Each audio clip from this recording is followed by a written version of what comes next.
et messieurs, bonsoir. Merci de votre fidélité et bienvenue à cette session d'information sur Canal Congo Télévision. La gestion de la crise sanitaire due à la maladie à coronavirus de notre pays, la RDC. La question était au centre ou d'un face-à-face entre le ministre de la Santé publique, Dr Eteni Longondo, et les députés nationaux, membres de la commission socio-culturelle de l'Assemblée nationale. Il s'est également s'agit de la problématique de déconfinement, principalement de la ville-province de Kinshasa. Détails dans cet élément qu'ils proposent Clarisse Seka et Niwa Pezo. La Covid-19 se gère plus ou moins bien, en dépit de manque de moyens que nous avons, parce qu'il faudrait le dire. Et le gouvernement est en train de fournir de grands efforts, parce que vous connaissez les contextes actuels de manque de moyens, mais le gouvernement a privilégié la lutte contre cette maladie pour que les Congolaises et Congolais bénéficient d'une santé, d'une bonne santé, et pour vaquer à d'autres occupations qui vont développer ces pays. Donc la lutte va bon train. Il y a le secrétariat technique qui est chaque jour sur le terrain en train de prélever les échantillons et faire le diagnostic. Et puis il y a des équipes qui sont en train de sensibiliser la population. Nous avions déjà commencé la sensibilisation de proximité depuis une semaine et au niveau de certaines zones de santé. Mais nous attendons l'acquisition de mégaphones pour que nous puissions aussi commencer la sensibilisation dans le reste des zones de santé. Concernant le déconfinement, parce que les gens parlent beaucoup de déconfinement, nous allons déconfiner, n'est-ce pas? Nous allons déconfiner. Il y aura, si pas cette semaine ou la semaine prochaine, des mesures de déconfinement, parce que ça ne va pas se passer d'un coup comme ça. Nous risquons d'assister à ce qu'on appelle une deuxième vague, parce que nous avons quand même déjà maîtrisé le taux de mortalité, donc la mortalité par rapport à cette maladie. Mais maintenant, s'il faut déconfiner, il faut qu'on y aille d'une manière progressive. Préoccupations. Et le ministre est venu répondre à ces différentes préoccupations qui relèvent du secteur de la santé où il a la charge, mais aussi et surtout par rapport à la gestion de la riposte contre le Covid-19. Le ministre a répondu à ces préoccupations soulevées par les honorables députés. Nous allons nous atteler à analyser ces réponses, rédiger un rapport à soumettre à la plénière, le rapport qui sera enrichi des recommandations que nous allons devoir adresser au Premier ministre et au Président de la République conformément à la loi. On parle également de la gestion de Fonds national d'entretien routier, FONER. Le ministre de ZITEPER, Willy Ngopos, lui également était face aux députés nationaux, cette fois-là membre de la commission infrastructure et travaux publics de la Chambre basse du Parlement. Le détail dans ce reportage que nous signent Clarisse Seka et Niwa Pezo une fois de plus. Suivez. Face aux députés nationaux, membres de la Commission infrastructure et travaux publics de l'Assemblée nationale, le ministre des ITPR, Willy Ngopos, a rencontré les préoccupations des élus nationaux sur, entre autres, la gestion des comptes spéciaux, les rétrocessions sur les fonds nationaux d'entretien routier. Après l'audition du ministre, le président de cette commission parlementaire promet de faire rapport à la plénière pour des recommandations. Je suis venu justement répondre à leurs préoccupations. C'est vrai que c'était long parce que vous savez que nous dirigeons un secteur qui est un secteur très crucial. Les honorables députés sont des élus de circonscription qui représentent pratiquement la quasi-totalité de la République. Et les problèmes des routes, des infrastructures, c'est un problème qui touche tout le monde. Donc, hormis les travail pour la République, mais vous comprendrez aussi qu'ils avaient les grands soucis de pouvoir rendre auprès de leurs électeurs, en réalité qui est la population congolaise mise ensemble, ils devaient rendre les comptes ils vont bientôt aller en vacances parlementaires, ils doivent rendre compte de l'état des axes routiers de la République démocratique du Congo, éventuellement, et sur le fonds d'entretien routier, qui est un fonds mis à la disposition de notre ministère, justement pour pouvoir, tant soit peu, entretenir les routes de la République. Voilà, nous avons abordé toutes ces questions. C'était long. Nous attendons la sentence du Parlement. Je crois que nous avons essayé de répondre dans la quasi-totalité. C'est un devoir pour nous et pour lui. C'est le devoir de contrôle parmi les missions de contrôle qui nous sont assignées. Nous lui avons donné un certain nombre de préoccupations, notamment les préoccupations concernant la gestion des comptes spéciaux, concernant les catastrophes qui ont eu lieu à Kinshasa, concernant les routes nationales, notamment la route nationale numéro 1, numéro 23 et toutes les routes nationales, concernant la rétrocession que le FONER doit faire aux provinces et tout ce qu'il doit faire en tant que ministre des Infrastructures. Il nous a répondu. Aujourd'hui, nous avons amené ce travail-là à la sous-commission de l'aménagement du territoire et des infrastructures qui fera rapport. Nous avons vu qu'il y a des choses qui marchent et il y a d'autres difficultés, il y a des choses qui ne marchent pas. Nous avons le devoir d'abord de faire rapport à la plénière et nous ferons nos recommandations à la plénière par rapport aux explications que le vice-premier nous a données. Nous, en tant que contrôleurs, on ne peut pas donner nos sentiments ici. Nous attendons le rapport final qui sera fait et c'est la plénière qui donnera son sentiment. Également, ces décès hier à Kinshasa de Pierre Lumbi au Congo, secrétaire général d'Ensemble pour la République de Moïse Katumbi, un décès qui n'a pas laissé indifférent la classe politique congolaise, principalement les députés nationaux, Daniel Safou et Léon Mondolé, gardent de souvenir d'un homme, selon eux, qui a lutté pour l'émergence de la démocratie dans notre pays, la RDC. Leurs propos ont été recueillis par Dadi Luindamo et Niwa Pezo. D'abord comme élu de l'opposition, mais ensuite comme responsable d'une organisation politique, d'un regroupement politique, membre de l'opposition. Vraiment, nous sommes consternés. Nous sommes consternés de sa mort. Parce que pour nous, mais pour l'espace politique congolais en général, c'est une grande perte. Nous avons perdu quelqu'un qui a passé toute sa vie en train de lutter pour la démocratie.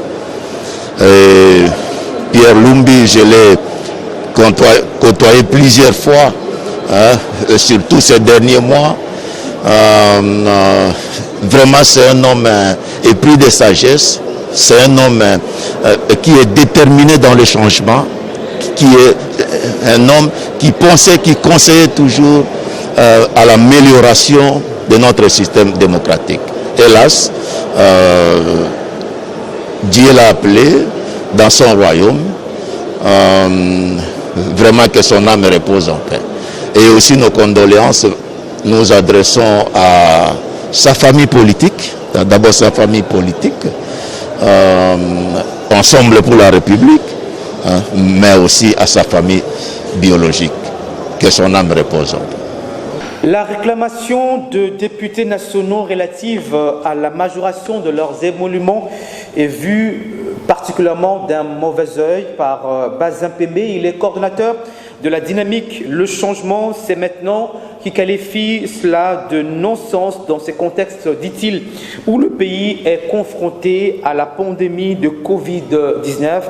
Il s'est exprimé au micro de Maxime Akabou et Niwa Pezo. Bazin Pembe, coordonnateur de la dynamique Le Changement, c'est maintenant qualifie de non-sens dans les contextes actuels où le pays fait face à la pandémie de Covid-19 avec son impact négatif sur l'économie que les députés nationaux réclament l'augmentation de $2000 américains de leurs émoluments. Nous retrouvons à un moment très difficile où la République a essentiellement besoin de moyens d'abord pour s'occuper des enseignants, s'occuper des policiers et pour s'occuper aussi des militaires qui sont au front, y compris aussi la pandémie coronavirus qui dérange presque le monde entier, y compris la République démocratique du Congo. Moi, je pense qu'à ce stade, c'est inopportun que les députés suggèrent à ce qu'on puisse revoir à la hausse leur salaire. Donc, la République a des préoccupations majeures, la République a des tâches à résoudre. À ce stade, moi, je ne trouve pas l'opportunité. Je peux que demander à nos députés de prendre patience jusqu'à ce que nous allons terminer la pandémie et ils vont revenir avec leurs propositions que le gouvernement va analyser pour en sortir l'issue favorable ou défavorable. La population est très mécontente de cette histoire de à la hausse les émoluments des députés.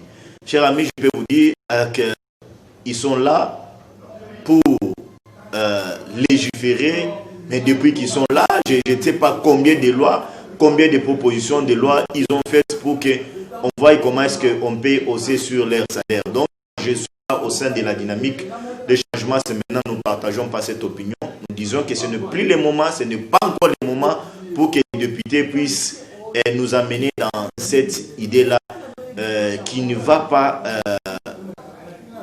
assouplir, si je peux le dire ainsi, la situation économique actuelle qui traverse notre pays. Réagissons en même temps par rapport au bras de fer entre l'Assemblée nationale et les conseils d'État au sujet de la candidature de Mme Patricia Seya au poste de premier vice-président de l'Assemblée nationale.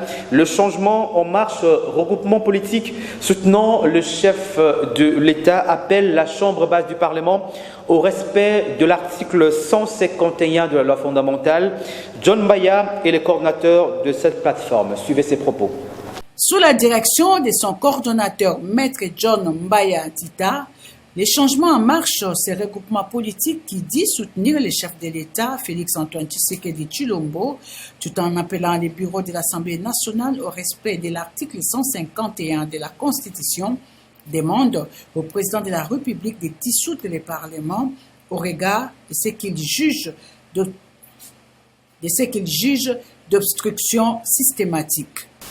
Le changement en marche en sigle LCM, fidèle à sa logique de soutenir l'état des droits, mis sur pied par le président de la République, chef de l'État, son Excellence M. Félix-Antoine Tshisekedi Tshilombo, demande au bureau de l'Assemblée nationale de respecter les décisions judiciaires conformément à l'article 151 de la Constitution qui stipule que le pouvoir législatif ne peut ni statuer sur les différends juridictionnels, ni modifier une décision de justice, ni s'opposer à son exécution.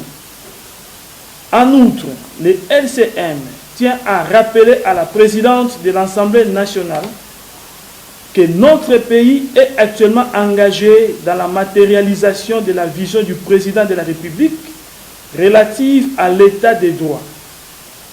Contrairement à la récente déclaration politique du Front commun pour le Congo, FCC en sigle, qui s'accroche aveuglément au principe de séparation des pouvoirs, qui n'exclut pas les contrôles juridictionnels ou politiques des uns par les autres dans un état de droit. Le LCM renouvelle son soutien indéfectible au président ad intérim de l'UDPS, notre partenaire privilégié, l'honorable Jean-Marc Kabound à Kabound, durant cette période cruciale où les ennemis de la démocratie et de l'état de droit s'attaquent au président de la République à travers sa personne. Au regard des obstructions systématiques de l'actuelle Assemblée nationale, le LCM demande au président de la République, chef de l'État, son Excellence M. Félix-Antoine Tshisekedi Tshilombo, de dissoudre le Parlement en vue de donner la parole au peuple congolais pour se choisir librement une nouvelle représentation nationale. Le changement en marche réaffirme son soutien indéfectible à son Excellence M. Félix-Antoine Tshisekedi Tshilombo et l'encourage à continuer sa lutte pour le développement de notre pays. Parlons à présent de ces tractations autour de la désignation des animateurs de la Commission électorale nationale indépendante. Le politique s'invite au débat. Médaka Kolongo, président du parti politique Congo en avant, invite le chef de l'État, Félix Tshisekedi, à initier une concertation nationale avec la classe sociopolitique en faveur d'un choix crédible à la tête de la centrale électorale. Maxime Akabou et Niwa Pezo. Désignation des animateurs de la Commission électorale nationale indépendante CENI, Médar Kankolongo du Congo en avant invite le chef de l'État Félix Antoine Tshisekedi à initier une concertation avec la classe sociopolitique congolaise. C'est en perspective, dit-il, d'opérer un choix crédible de la personne pouvant diriger cette institution d'appui à la démocratie. Qui cache quelque chose, la volonté de libérer, du fait cesser encore de nous revenir en 2023 avec les non-élus. Nous pensons notre niveau et nous lançons cet appel au président de la République. Il est grand temps qu'il entame des consultations nationales avec les acteurs politiques et les membres de la société civile. Congo en avant pense qu'à l'heure actuelle, le président de la République, lui qui est le fruit de l'opposition, doit travailler enfin qu'après les élections de 2023, que nous pouvons nous retrouver pour parler reconstruction, qu'on peut parler développement, au lieu de revenir chaque fois à la vérité désirée. Congo en avant rejette cette précipitation. Pour nous, ce qui nous intéresse d'abord, nous devons avoir des réformes qui du reste est très important et aussi, par consensus, dégager un candidat qui permettra tout le monde d'être d'accord. Donc, il est grand temps que le président de la République entame des consultations avec les opposants, avec Congo en avant, avec la société civile pour nous mettre d'accord. Et d'ailleurs, la priorité d'abord, c'est réformer d'abord le système électoral et après, voir comment on peut choisir un candidat qui viendra accompagner les réformes électorales voulues par notre peuple. Donc il faut parler. Exactement, et entamer d'abord des consultations. Le chef de l'État en tant que père de la nation doit consulter la classe politique et entamer d'abord des réformes électorales et le candidat peut venir après. En cette période de la Covid-19, la députée provinciale et rapporteure adjointe de l'Assemblée provinciale de Kinshasa, Marie-Kwet Mutinga, est venue en rescousse le week-end dernier de malades de l'hôpital général de référence des Kinkole. Ainsi a-t-elle remis à ces malades de vivre et non vivre aussi des gels désinfectants et des cache-nez. Question de se préserver contre la Covid-19, comme nous le disent mieux Maxime Akabou et Georges Libengue. La députée provinciale élue de la Komi d'Elancélé et rapporteure adjointe de l'Assemblée provinciale de Kinshasa, Marie-Kwet Mutinga, ne cesse de poser les gestes de cœur en faveur de personnes diminuées pendant cette période où la RDC fait face à la pandémie de Covid-19. Cet élu de Lancélé a visité le week-end dernier les malades internés à l'hôpital de référence de Kinkole. Dans son sac, les vivres et non-vivres remis aux patients du hôpital. Aussi leur a-t-il distribué les désinfectants, lavage de mains et cache-nez en vue d'éviter la propagation de cette maladie. L'hôpital général de référence de Kinkole remercie sincèrement l'honorable Mutinga Marie pour les dons qu'il a reçus, les dons en matériel de prévention et puis en denrées alimentaires. Nous sommes très contents de cette visite dans notre hôpital. Que Dieu la bénisse richement et la protège. Donc nous sommes très contents. Les malades sont contents, les personnes aussi. Tout le monde est content de ces dons. Vraiment, nous allons bien gérer ces dons, les distribuer aux malades. Après l'hôpital Cap-Vert, les quartiers Manzanza, dans la même commune de Lancélé, où l'honorable Kwet Mutinga a échangé avec les chefs de rue. Question pour elle de recenser les différents problèmes auxquels font face la population de ces coins de la capitale en vue d'une solution urgente. Notez par ailleurs que les habitants du quartier Manzanza n'ont pas été épargnés de ces gestes de cœur. En société, à quand la reprise de cours? La question taraude les esprits dans les écoles primaires et secondaires. En tout cas, le ministre de tutelle continue à rassurer l'opinion contre toute hypothèse d'une année blanche et en RDC à cause de la pandémie de Covid-19. Cependant, du jour au lendemain, l'incertitude se dessine. Voilà justement l'essence de cette réflexion signée Gisèle Etoko. Le ministre de l'enseignement primaire, secondaire et technique, Willy Bakonga, continue à rassurer l'opinion contre toute hypothèse d'une année blanche en République démocratique du Congo à cause de la présence de la Covid-19. Mais l'incertitude se dessine lorsqu'on sent le manque d'unité de pensée et l'harmonie entre les autorités compétentes pour lever la mesure portant fermeture des écoles. Au moment où il propose des mesures d'accompagnement pour une reprise de cours sécurisée, le Premier ministre a déclaré à la presse que rouvrir les écoles dans ces contextes de la Covid-19 avec un taux galopant de personnes atteintes ne serait pas prudent. Aujourd'hui, les statistiques de l'Institut national de recherche biomédicale, INRB, présentent des chiffres alarmants de personnes atteintes, guéries, mortes et en bonne voie de rétablissement. Si aujourd'hui les statistiques de personnes atteintes arrivent à plus de 4500 cas pour une période allant de mars à juin 2020, l'inquiétude plane sur les esprits au point que certaines personnes déclarent qu'elles n'exposeraient pas leurs enfants à cette pandémie en les envoyant à l'école. Autre courant estime que le gouvernement puisse organiser le retour des enfants à l'école tout en renforçant les mesures barrières, commençant par les désinfectations des écoles, l'installation de plusieurs robinets d'eau potable, des ports de masques et des gants, le respect de la distanciation sociale et s'abstenir de contact avec d'autres personnes. Mais entre les enfants, ils sont habitués à s'amuser pendant la récréation, courant, parlant de près. Bref, c'est défoulant comme il faut avant de regagner le salle de classe. Le ministre a beaucoup mis l'accent sur la reprise des classes terminales d'abord, c'est-à-dire les classes de 6e primaire et secondaire qui devraient présenter le TENAFEP et l'examen d'État. Mais qu'en serait-il de classes inférieures? Peuvent-elles subir une année blanche? La question qui se pose, celle de savoir ce que seraient les conséquences d'une année blanche. Les parents qui ont payé le frais scolaire annuel de leurs enfants s'inquiètent sur la question des remboursements de leur argent par les écoles en cas d'une année blanche. À cette question, le ministre de tutelle a déjà ôté l'équivoque. Il s'est exprimé pour dire qu'il serait difficile aux écoles de pouvoir restituer même une partie de frais scolaires payés par le parent pour la simple raison que cela serait impossible parce que le promoteur d'écoles privées devrait aussi payer les enseignants pendant cette période de la Covid-19. Autre question connexe à cela est qu'en serait-il de l'année prochaine? Le parent paieront-ils de nouveau les frais scolaires sans réduction au moment où les écoles leur devraient les frais de tout un trimestre? Mais la vérité est que ce ne sont pas les écoles qui n'ont pas tenu leur part du contrat, mais c'était l'entrée de la Covid-19 dans notre pays qui a été à la base de la fermeture des écoles. Si l'année est déclarée blanche à cause de la présence de coronavirus, quelle assurance ou certitude que le gouvernement aura pour soutenir une nouvelle année scolaire au mois de septembre?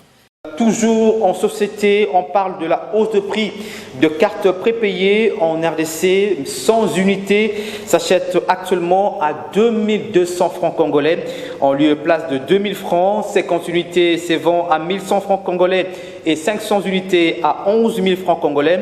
Une situation donc qui plonge encore davantage la population congolaise dans une certaine mesure dans la misère.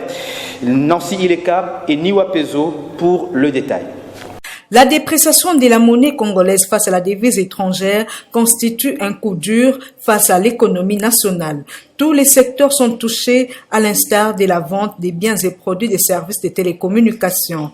Par exemple, le prix des cartes prépayées a prix de l'ascenseur. Actuellement, 100 unités s'achètent à 2200 francs congolais, 50 unités se vendent à 1100 francs congolais et 500 unités à 11 000 francs congolais, ce qui constitue toute une fortune pour ce peuple qui mange déjà très mal par manque de moyens financiers. Quelques personnes approchées à nos micros lancent un SOS aux autorités compétentes afin de trouver une solution immédiate à cette crise socio-économique. Donc, ils ont senga tous à la namon au somba crédit. Crédit en mati. Donc, la minute tous a vraiment la capacité à mon côté pour tout somba crédit pour tout bengela. Voir même par internet, ko benga ba kof mususu ba ko beza o kangama. Donc, surtout l'into somba crédit tous au kokate. Donc toujours senga na mboka basala de toutes les façons que crédit et méga okita. Bana ya kala ba 25 unités zaki na ba 250 francs. Mais les lots 25 unités to komo somo na 600 francs. Donc c'est vraiment impossible toujours okaté. Voire même communication pour moi corps et simba donc na confinement. Donc c'est vraiment terrible. Quand le dollar est à l'écolo, biso ba petit peuple to vivre dans la communication. Tous sous na ba moyen te ya ko bimisa parce que muta komi pas bimisa aso ba 100 unité bisa 2200 francs. 2200 francs on préféré aso melo balia. Donc moyen ko benga ezalité en tout cas tous senga na ba autorité ya mboka ba luka solution moko immédiate. Et ça la solution moko ko traîner te solution moko immédiate. Pour la biso population na bango toza na posa ba trouver le biso solution moko à l'immédiat. Les vendeurs des cartes prépayées, eux, n'ont pas de choix si ce n'est que de revoir à la hausse le prix de leurs produits à cause de cette inflation et la dépréciation de la monnaie locale face au dollar américain. Unité eza selon ndenge tosombelaka pe na ba shop lelo tobandaki kosomba 1000 unités tobandaki kosomba ngo na 17 000 francs. Lelo tokomosomba 1000 unités na 19 750. Donc biso pe moyen totikala na prix car ya 100 unités 1000 francs et 100 unités 2000 francs exacté. Yango wana tomatisi pe totie moi 200 francs likolo po tozwaka pe ata 200 francs wana ya likolo. Po soki tozo salela kaka 100 unités 2000 francs tozo zwa eloko te mama biloko ezo mata makasi saka unité te. La situation socio-économique devient de plus en plus intenable en République démocratique du Congo. Résoudre ce problème serait souhaitable. Terminons ce journal avec la lecture de journaux parus ce lundi à Kinshasa dans une sélection et un commentaire de Maxime Macabou. Revue de presse. Décès de Pierre Lumbi à Kinshasa, les larmes de Katumbi, Fayulu, Bemba, Tambwe, Milania. C'est avec ces titres en vitrine de Forum des As que s'ouvre cette revue de presse. C'est incontestablement la mort d'un géant, rapporte le journal, d'un stratège hors pair et d'un homme de terrain. Pierre Lumbi au Congo s'est éteint dimanche 14 juin à Kinshasa. Un décès poursuit la source, synonyme d'un grand vide sur l'échiquier politique congolais et pour cause, l'homme qui rejoint son ami de toujours, Guillaume Samba Kaputu, cité par le journal dans l'au-delà, n'était pas qu'un simple acteur politique. Il a été parmi les héros et héros de la société civile au sens authentique du terme, conclut-il. La République, elle, s'exclame à sa une. Désignation du président de la CENI, l'Assemblée nationale a triché. À en croire la consoeur, une véritable cacophonie plombe l'opinion sur la désignation du successeur de Corneille Nangaa à la tête de la CENI depuis les débuts de concertation y afférentes ont laissé depuis 2 juin. Les confessions religieuses de la RDC sont occupées, révèle la source, sur instruction du bureau de l'Assemblée nationale à renouveler l'équipe dirigeante de la centrale électorale nationale. Des discussions poursuit les tabloïds qui achoppent sur le nom de la personne rare, d'autant que les religieux n'échappent pas à la pression politique. Le profil idéal pour diriger la CENI, Ronsard Malunda, l'homme dans son élément, laisse entendre Congo Nouveau à sa vitrine. Et ce titre en vitrine du quotidien du journal, salaire des députés nationaux et députés provinciaux, un droit pour les uns, une faveur pour les autres. Injustice, inégalité, persécution, arbitraire, aussi grave soit-il, écrit le quotidien, ces qualificatifs sont loin de décrire la situation que vivent les députés provinciaux de la République démocratique du Congo, à qui ils ont 8 mois d'arriéré, renseigne-t-il. Ils ont épuisé toutes les voies des recours pour les négociations et menacent de porter plainte contre le vice-premier ministre, ministre du budget Baudouin Mayou, cité par le journal. Décidément, leur salaire est devenu une faveur des décideurs politiques au niveau national. Pendant ces temps, révèlent leurs confrères, leurs collègues de l'Assemblée nationale régulièrement rémunérés, sans compter les avantages qu'ils bénéficient, réclament une augmentation des $2000 américains de leurs émoluments pathétiques, conclut-il. Et c'est tout pour cette revue de presse.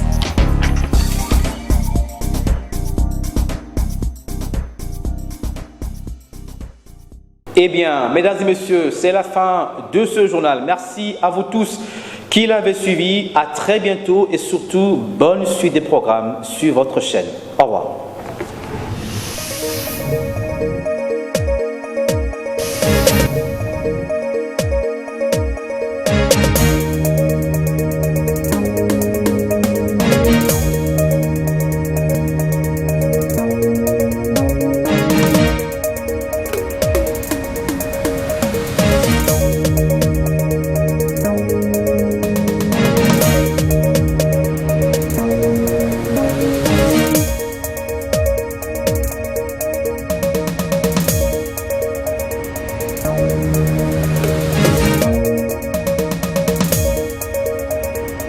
Thank you.